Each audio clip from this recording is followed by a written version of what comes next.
Piştî operasyona Efrînê partî û tevgerên Kurd li Amedê xwestin daxuyaniyê bidin, lê polîsan nehîşt.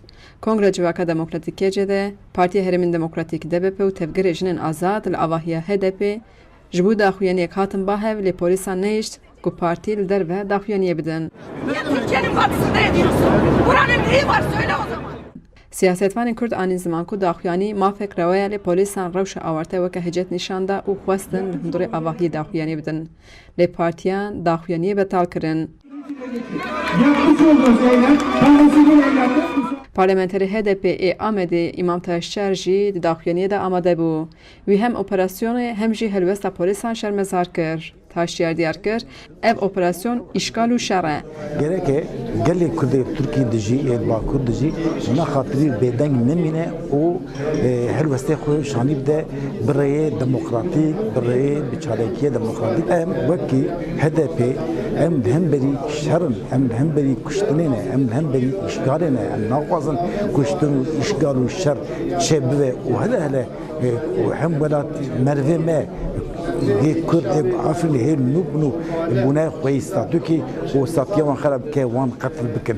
Em vêya tica qebûl nakin. Berdevka tevgera jine azad Ayla Akaçî got, bi pêşengiya Kurdan li Mezopotamya jiyaneke wekheb û demokratîk tê damezrandin. Ev ne li gorî berjewendiyên dewletên mezin e. Du dîsa hat berçavan ki gelê Kurd tenê ne.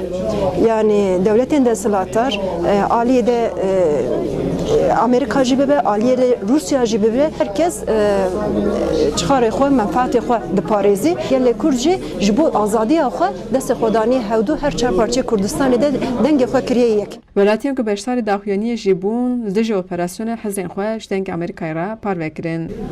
Em protesto dikin, ne tiştekî jî de, na birayê me li wê derê dibinê top û tanka topatêşa rejima Tirk de ye, ne tişkî jî de, çikî şaş e. Îro dewleta Tirk nahêle ku ji bo Afrînê, ji bo berxwedana Afrînê gel hêstê xwe bîne ziman. Ji ber wê yekî em nêzîkbûyîna vê devletê Tirk em şermezar dikin. Hêjayê gotiye ku serdozgeriya Amedê li heqê hevseroka KCD Leyla Güven de lêpirsîn da dest pê kirin li ser peyamên wê ên li dijî operasyona Efrînê. Gelê Afrînê çi kiribû?